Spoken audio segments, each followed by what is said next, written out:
간단한 질문인데 IoT 모듈 100만 개 보급하신다고 말씀하셨잖아요. IoT 모듈이 어떤 건지 좀 더 쉽게 설명해 주시면 좋을 것 같습니다. 왜 모듈이 중요한지. IoT 전략본부장입니다. 모듈이라고 하는 게 뭐냐면, 아까 로라 왕이라고 말씀을 드렸는데, 로라의 칩이 있습니다. 그 칩을 통신 모듈이 들어가 있는 그런 형태를 모듈화시킨 거고요. 그 모듈이 들어가야만 그 모듈을 가지고 디바이스에 집어넣습니다. 그래서 결국은 서비스는 디바이스에 올라가는 거고, 이 칩이 내장되어 있는 모듈을 가지고 그 위에 서비스를 얹어서 디바이스가 확장되는 형태로 갈 겁니다. 그러니까 아까 시연에서 몇 가지 보셨던 것처럼 그게 AMI건 또는 어떤 센서가 됐건 또는 트래킹 디바이스가 됐건 그런 디바이스를 만드는 데에 가장 베이스가 되는 모듈을 말씀드립니다. 그리고 100만 개가 아니라 10만 개입니다. 칩은 로라 얼라이언스에서 공급해줍니다. 샘텍에서 만든 겁니다. 예, 양해 말씀드리면요. 질문하시기 전에 간단하게 매치하고 이야기를 해주시면 더욱더 감사하겠습니다. 방금 질문 주신 거에 좀 보충드리면, 시연장에 가보시면 전국망 로라 관련해서 시연을 하고 있습니다. 거기 가보시면 실제로 칩을 보실 수가 있습니다. 그 칩이, 그러니까 사실 샘텍에서 이제 로라 칩을 만들고 모듈화는 국내에 업체가 해서 모듈화를 시켜놓은 거고, 최소 단위라고 보시면 되고요. 거기에다 센서를 붙이고 이렇게 해서 디바이스가 나온다, 이렇게 이해해 주시면 될 것 같습니다. 저 iNews 24 조덕훈 기자고요. 아까 그래서 IoT 전국망 이제 기반 서비스가 이제 가동이 되면은 그러니까 당분간은 이제 SK텔레콤 매출이 떨어질 수 있다 이런 말씀하셨잖아요. 그게 좀 어떤 의미고 어떤 이유인지 좀 설명해 주셨으면 좋겠습니다. 예, 사업적으로 좀 말씀드리면 기존에 M2M을 진행을 저희가 하고 있었고요. M2M의 베이스는 가장 낮은 요금이 5,000원입니다. 근데 아까 말씀드렸던 것처럼 350원 이런 형태로 해서 10분의 1 가격으로 내려가면 시장이 10배나 성장하지 않으면 현재보다 매출이 줄 수밖에 없습니다. 근데 저희가 생각하는 거는 기존에 10배 정도 늘어나는 게 아니라 수익 자체가 거의 100배 이상 성장할 거라고 생각을 하고 있습니다. 근데 물론 시간이 걸릴 거라고 생각합니다. 그리고 거기에는 아까 차이적 본부장께서 말씀드렸던 것처럼 시장의 에코시스템을 어떻게 만드느냐가 가장 중요한 것 같고요. 그리고 현재 서비스가 나와 있지 않습니다. 그러니까 그 서비스는 파트너들이 개발을 통해 가지고 서비스가 만들어질 거라고 생각합니다. 조금 말씀드리면 아까 제가 발표 때도 말씀드렸지만 저희가 하려고 했던 거는 밸류와 코스트 사이의 간극을 확 넓히겠다는 거였습니다. 그래서 넓혀놓고 거기를 누군가 채워야 되는데 그걸 저희만 해갖고는 안 되고 전국의 많은 분들, 스타트업들 또 여러 스몰 비즈니스 많은 분들이 오셔서 저희 위에서 이렇게 퍼져나가시기를 원하는 겁니다. 그래서 지금 사실 아까 총괄님께서 말씀하셨지만 사업이 어떻게 될 거냐라고 하면은 굉장히 저희가 하려는 사업 계획 몇 가지 있지만 그것들을 빼놓고는 사실 정확히 알지 못한다. 엄청난 기대를 갖고 있다. 이렇게 말씀드릴 수 있겠습니다.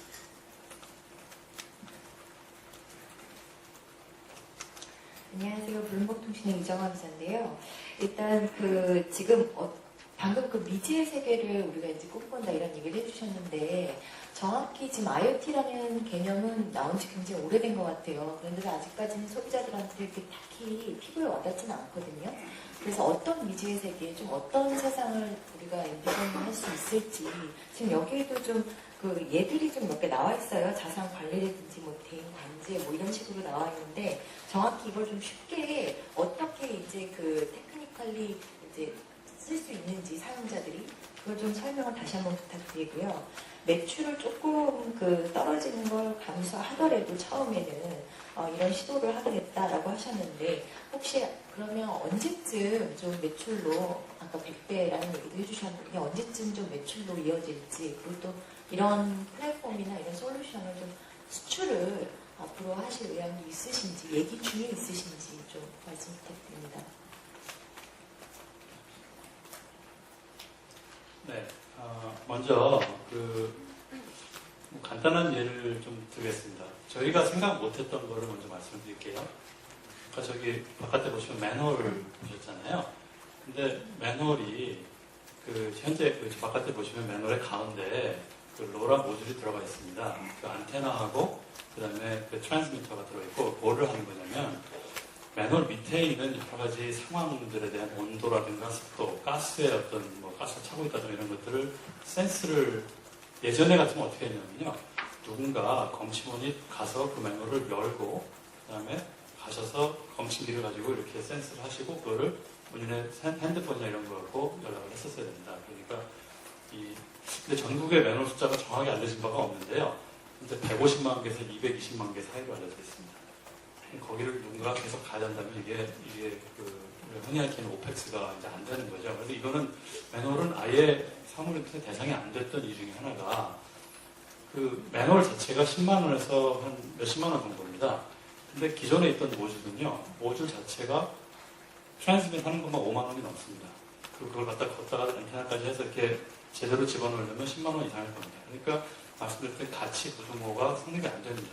그러니까 그걸 못했고, 이제 로라가 오면서 거의 10분의 1로 떨어지니까 몇십만 원짜리 정도의 매뉴얼이면 거기에 한 만 원짜리 정도의 트랜스밋이 들어가면 검침원이 가실 필요 없이 안쪽에 들어있는 센서에서 검출된 정보를 바로 로라를 통해서 5km 바깥에 있는 기지국을 통해서 클라우드 센터로 보낼 수가 있고 필요한 경우에만 특정한 상황이 발생했다는 걸 알게 된 경우에만 어떤 분이 가셔서 거기를 실제로 열고서는 검사를 한다든가 수리를 한다든가 이런 게 가능해집니다.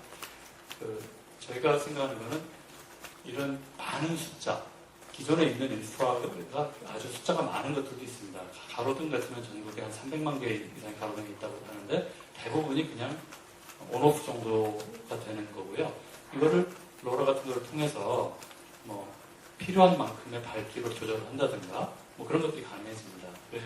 일단 인프라적인 걸 이렇게 좀 설명을 줄 수가 있을 것 같고 보다도 이제 피부에 와닿는 것들이 개인에 대한 어떤 거라고 볼 수 있는데 가령 휴대폰 같은 거 있지 않습니까?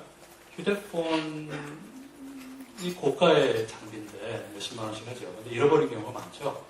근데 그전에는 이거를 트래킹을 하려면 뭔가 다른 휴대폰이 꺼져 있을 때도 트래킹을 해야 되니까 그러면 휴대폰에 원래 3G, 4G 모듈이 있는데 또 다른 3G, 4G 모듈을 얻다가 달고 그게 계속 배터리를 소모해야 되는 그런 상황이 되잖아요. 배터리도 문제고 가격도 문제고 그래서 아무도 그런 걸 안 했는데 이제는 누군가 한다고 하면 만 원짜리 트랜스밋 모듈을 달고 케이스에 달 수도 있고 휴대폰 안에 넣을 수도 있겠죠. 그리고 배터리 소모가 굉장히 적습니다. 그러니까 휴대폰이 꺼진 상태에서도 나한테 소중한 물건인 휴대폰이라든가 랩탑이라는 이런 것들의 트래킹 가능하겠죠. 또 대인 같은 경우도 저쪽에 있는 펫 같은 경우 펫이 어딘지를 알 경우에 아무리 펫이 소중해도 내가 한 달에 2만 원씩 그걸 위해서 요금 내기는 어려웠는데 앞으로는 한 1,000원 정도 한 달에 내면서 만 원짜리 디바이스 정도 이렇게 목걸이에다 붙이고 그런 게 가능해질 겁니다. 전국에 있는 반려동물만 수백만 마리가 있고 그러니까 이제 그런 생각도 못한 시장이 생길 거라고 저는 봅니다. 이제 추가적으로 좀 말씀을 드리면 저희가 지금 어떤 서비스라고 하는 거에 대해서 구체화시키진 못했지만 세 가지 정도의 유형이 있을 것 같습니다. 첫 번째는 모니터링과 관련된 지금 방금 말씀드렸던 그런 것들이고요. 그 다음에 트래킹과 관련된 것들, 그 다음 세 번째는 센서링과 관련된 것 정도가 될 것 같습니다. 그리고 이게 언제쯤 될 거냐? 즉 글로벌리 가티노나 이런데 리서치 기관에서 지금 바라보는 것들은 지금 2020년 기준으로 봤을 때 엄청나게 지금 13.7조 이렇게 지금 얘기를 하고 있습니다. 근데 그거에 맞춰서 저희 생각에는 한 17년 말, 그러니까 내년 말이나 내후년 정도가 되면 실질적으로 현재 대비해서 거의 10배 정도가 성장하지 않을까라는 생각을 하고 있고요. 세 번째로 말씀하셨던 글로벌과 관련해서는 아까 저희 차인혁 본부장이 잠깐 말씀드린 것처럼 이란과 관련된 것들이 지금 진행되고 있고 그 다음 저희가 파트너들과 같이 에코시스템을 만들어서 파트너들과 같이 나가는 것들을 지금 생각을 하고 있습니다. 이 국내 시장은 전 세계 마켓의 2% 정도밖에 되지 않습니다. 저희가 2%에 포커스하는 게 아니라 전 세계 그 시장에 포커스를 하겠다라는 생각을 베이스로 갖고 있습니다.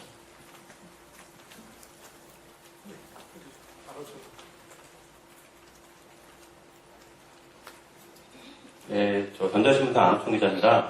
두 가지 정도 질문이 있는데요. 일단은 좀 헷갈리는데 이게 SK텔레콤 망만 빌려주고 협력사들이 엔드유저한테 서비스를 파는 철저히 그런 모델인 건지 SK텔레콤이 직접 서비스도 할 수 있는 그런 모델이라는 건지 과금은 나와 있는데 정확한 서비스 모델이 안 나와 좀 헷갈리거든요. 그러니까 어떻게 비즈니스를 하겠다는 건 좀 알려주시고요.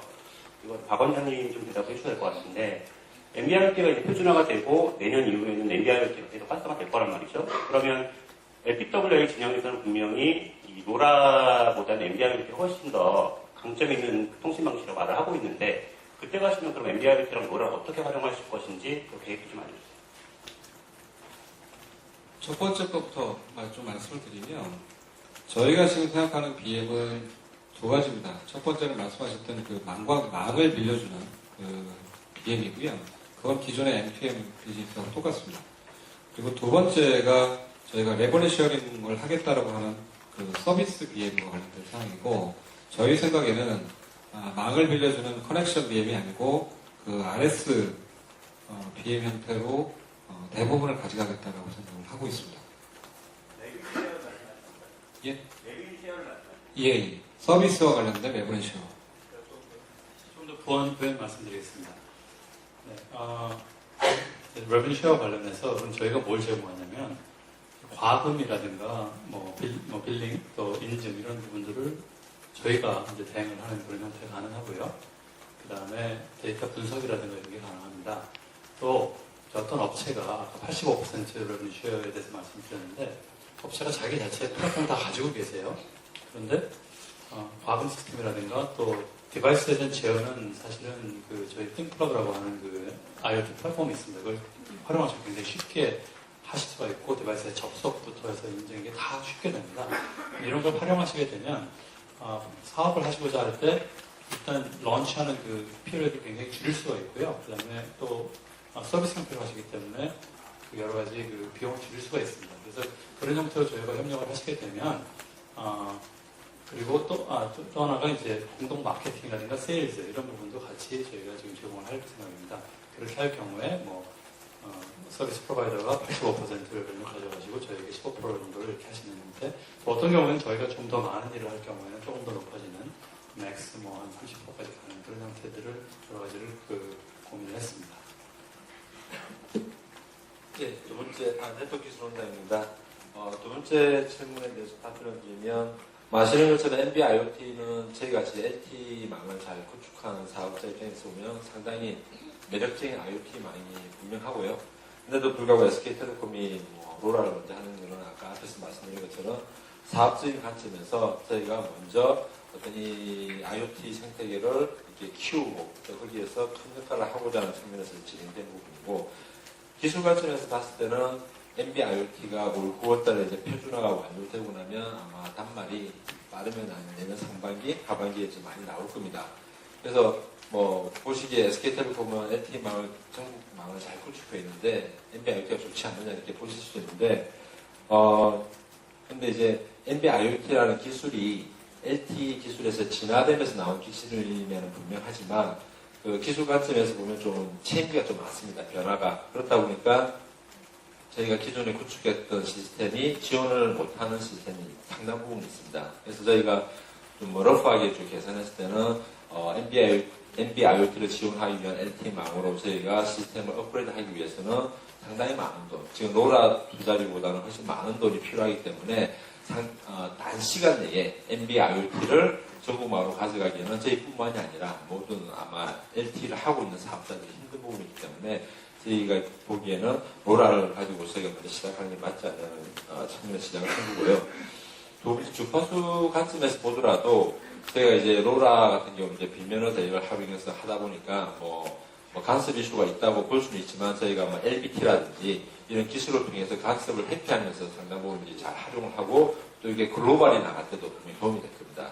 근데 이제 NB-IoT는 지금 LTE 주파수도 쓰는 부분이다 보니까 분명히 이제 뭐 단숨에 있는 부분에서 좋은 부분이 있긴 하지만 어쨌든 LTE라는 어떤 네트워크의 캐파라든지 이런 부분에서는 조금의 어떤 영향이 있는 부분을 따지면 지금 로라망이 상당히 이제 매력적이고 그렇다고 해서 NB-IoT를 하지 않는 게 아니라 사업의 어떤 니즈에 따라서는 저희가 분명히 LTE망이 또 진화되면서 시스템이 업그레이드 되면서 NB-IoT도 같이 저희가 LTE의 한 축으로서 같이 볼 예정입니다. 네, 다음, 저 뒤에 손 들었는데 먼저 질문 기회를 드리도록 하겠습니다. 네. 코리아타임즈 윤성호 기자라고 합니다. 지금 그 전에 3월에 하시고 나서 3개월 만에 구축했다고 이게 나오는데, 이게 이제 뭘 검침이라든지 이런 거 하려면은 이제 실내라든지 지하라든지 이런 데도 다 이제 별 무리 없이 기술적으로 다 돼 있는 건지, 뭐 그런 부분 좀 부탁드립니다. 네, 인프라 전략본부장 최승원입니다. 지난번에 제가 한번 여기 계신 기자분들 모시고 2.6기가 주파수 말씀을 드리면서 IoT 말씀을 드렸던 것 같습니다. 근데 이제 좀 시간이 흘렀는데요. 저희가 이제 전국망을 완성을 했는데 지금 말씀 주신 것처럼 이게 전국망이라 하더라도 어디까지 얼마큼 되냐에 대한 얘기는 사실은 그 수위에 대한 부분들은 이런 부분이 필요합니다. 근데 저희가 말씀드릴 수 있는 거는 지금 여러 가지 세트가 나오고 있지만 트래킹이 됐던 저희가 미터링이 됐던 이런 측면에서 실외에서의 커버리지는 다 확보를 했다고 생각을 합니다. 그러니까 인구 대비 이제 제가 99% 말씀을 드렸는데 산악 지역을 제외하고는 돼 있는데 문제는 이제 이게 지하에 들어간다든가 또 인빌딩도 이 창가가 아니라 깊숙이 대부분의 이 IoT 서비스는 어떤 그 인빌딩이라 하더라도 위치를 지정할 수 있기 때문에 상당 부분 서비스가 가능하다고 생각합니다. 그러나 굉장히 특이한 케이스의 지하라든가 이런 부분에 대한 부분들은 보강 투자가 필요하다고 판단하고 있고요. 이 부분은 사업과 연계해서 검토할 예정입니다. 첨부해서 말씀을 드리면 지금 뭐 지하나 또는 그 인빌딩과 관련된 것들은 거의 대부분 존 베이스로 사이트 단위로 지금 진행이 될 거라고 초기에는 그렇게 생각을 하고 있습니다. 따라서 일반적인 B2C 그 서비스나 상품이 아니고 B2B2, 그러니까 B2B나 또는 그 B2B2C와 관련된 그 서비스일 가능성이 굉장히 높습니다. 그래서 그런 쪽으로 지금 진행을 할 기획입니다. 예. 계속 손들이었는데. 예, 저 서울경제 조양준 기자라고 합니다. 장차 이 망의 소비자가 될 수 있는 입장에서 보면 가장 눈에 띄는 게 이제 요금표, 요금제인데, 통신사 요금제에서 이렇게 낮은 액수를 본 건 처음인 것 같거든요. 근데 이게 350원, 뭐 이게 워낙 제공되는 데이터량이 작아서 그런 걸 수도 있는데, 원래 이렇게 IoT 전용망의 요금제는 좀 이렇게 낮은 건지, 어떤 기준으로 이렇게 과금이 된 건지가 좀 궁금하고, 이게 뭐 외국 사례는 어떻고, 외국과 비교해서 외국도 약간 이런 수준으로 제공을, 뭐 이게 최초긴 합니다만 이런 수준으로 제공을 하는 건지, 혹시 또 나중에 또 이게 높아질 염려는 없는지 이런 것도 좀 궁금하거든요. 네, 아마 이 부분 제가 답변을 굉장히 싸다고 싼 게 아니라 경제적인 요일이라고 생각해 주셔서 감사드리고요. 저희가 그걸 원했고요. 이거가 뭐 어떤 기준으로 그랬는지는 저희 이제 안에 사업 어떤 그에 대한 결국은 아까 말씀드린 그런 겁니다. 지금 그 개통되어 있는 그런 엔터테인먼트 비즈니스들이 있습니다. 분명히 저희도 100만 개가 넘는 게 이렇게 있고, 근데 100만 개까지 가는데 뭐 10년도 넘게 걸린 거죠. 그리고 그런 것들이 뭐 몇천 원에서, 왜냐면 아주 비싼 모듈, 그리고 아주 비싼 LTE 네트워크 이런 걸 써야 되기 때문에 저희가 내릴 수가 없는 겁니다. 내리면 저희가 미치는 게 되니까 거의 한계까지 내려가 있는 게 지금 보시는 몇천 원 그런 건데, 이 로라는 말씀드렸듯이 모듈 자체가 기존의 모듈보다 5분의 1이 합니다. 그리고 안 까는데도 생각보다는 많이 들지 않았습니다. 이게 그럴 수 있었던 이유 중에 하나 가장 중요한 게, 저희가 저희 기지국 자체의 그 사이트를 다 활용을 했습니다. 그렇기 때문에 그냥 생으로 아무것도 없이 깔려면 그 사이트에 대한 그 권리, 그 다음에 파워, 그리고 백홀 커넥션이 다 포함이 돼야 되잖아요. 근데 그걸 이미 다 갖고 있었던 겁니다. 갖고 있는 데다가 아까 바깥에서 보셨던 조그만한 그런 기지국 장비를 달고 연결하는 걸로 끝났기 때문에 저희가 굉장히 경제적으로 이렇게 활용할 수도 있었던 거죠. 그리고 기지국 자체도 무겁거나 이렇지 않기 때문에 따로 타워를 세운다든가 이런 필요가 거의 없이 해낼 수가 있었던 겁니다. 그래서 모든 사람이 다, 모든 사업자가 그렇게 할 수 있냐? 그렇지 않을 겁니다. 누군가가 저희처럼 사이트를 가지고 있는 이 통업자들이 아마 그게 제일 쉬울 거고요. 만약 누가 다른 사람이 한다면. 그런 것, 그렇게 해서 만들어낸 코스트의 그 이피션시를 저희가 소비자들께, 고객들께 그대로 돌려드리면서 생태계를 키워야 될까 생각합니다. 그래야 이게 뭐 산업적인 경쟁도 생기고 저희 회사도 미제 영역으로 정말 갈 수 있는 그런 계기를 만들 수 있겠다라고 생각한 거라고 이렇게 얘기했습니다. 덧붙여서 좀 말씀드리면 글로벌리 사례가 별로 없습니다. 전국망을 깐 거는 사실 저희가 최초고요. 그리고 유사한 사례가 유럽에 일부 있습니다. 근데 저희만큼 저희의 커버리지 정도를 갖다 지금 전국 커버하고 있는 데는 거의 없고요.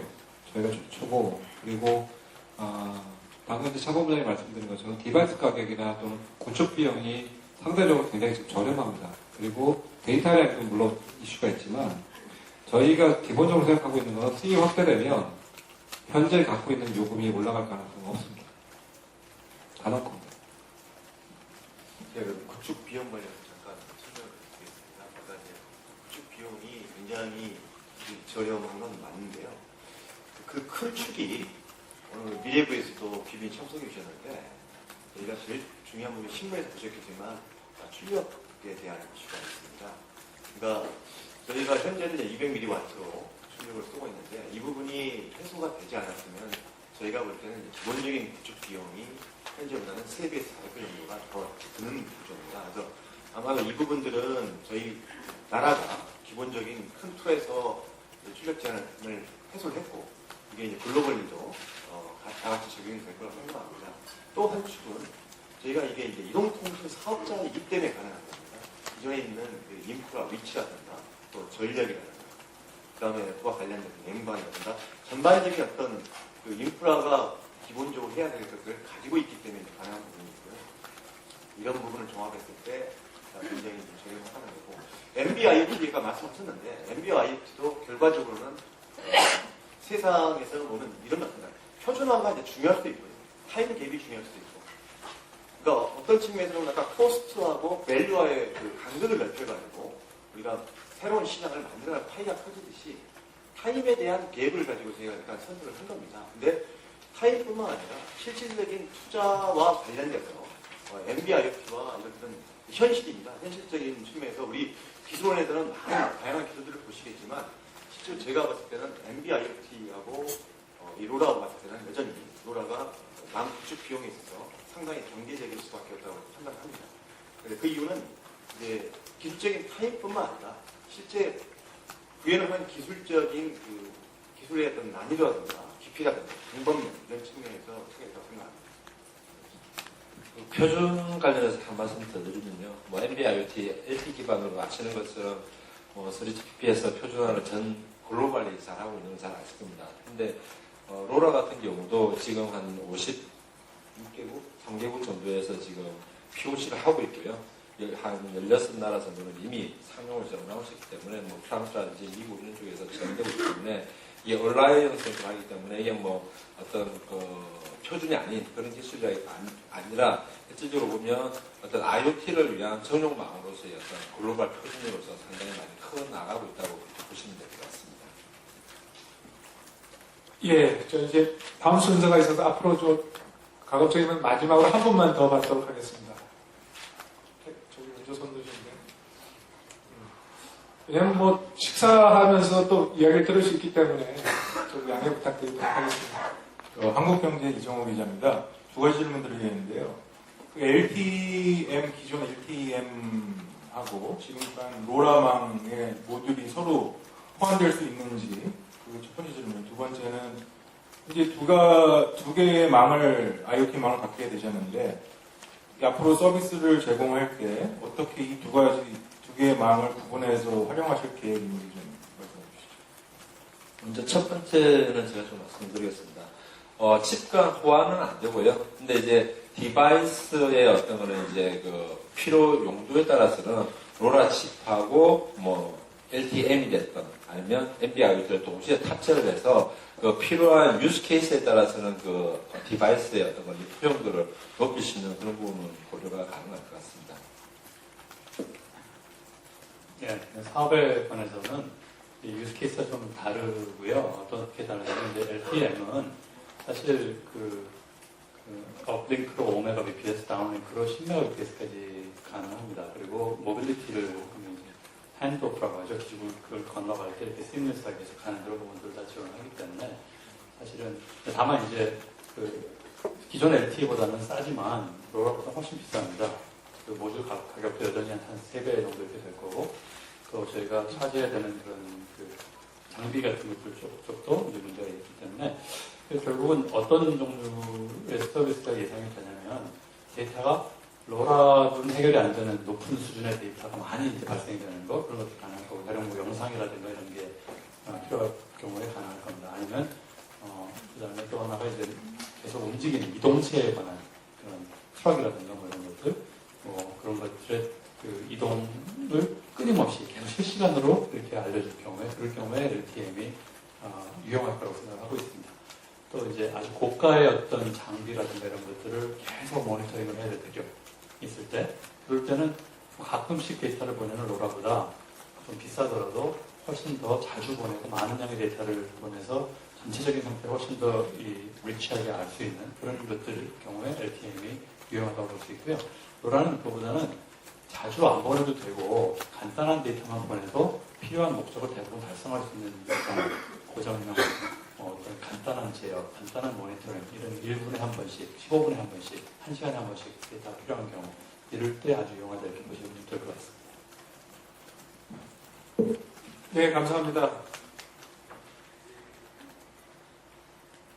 딱 마지막으로 이세영 기자님. 팔리네이션 뉴스 이사람 기자인데요. 이 로라망 세계 최초라는 것을 계속 강조해 주셨는데, 그 세계 최초가 가진 의미가 어떤 건지 일단 좀 궁금하고요. 아까 가트너 시장 조사 결과 잠깐 말씀해 주셨는데, 이게 기존보다 10분의 1, 5분의 1 가격 이렇게 좀 낮다라는 것들을 말씀해 주셨는데, 구체적으로 그렇다면 손익분기점, 로라망을 통한 손익분기점은 어떤 기준을 통해서 가입자 수라던가 어떤 기준을 통해서 충족 가능한지 말씀해 주시기 바랍니다.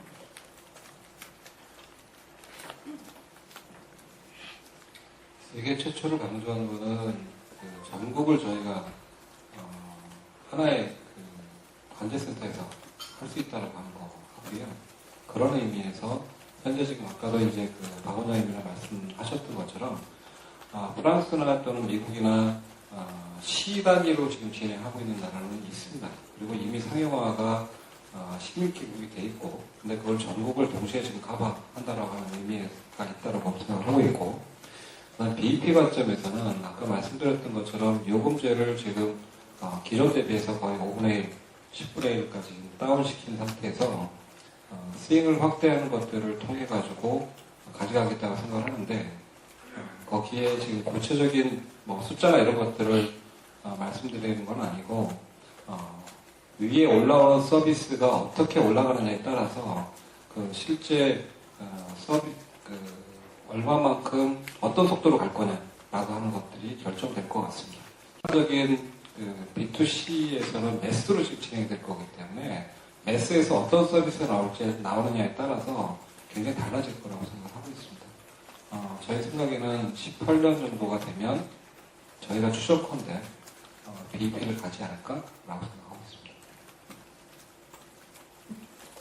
예, 좀 더 자세한 내용은 편안한 자리에서 식사를 하시면서 진행하도록 하겠습니다. 자리마다 다 임직원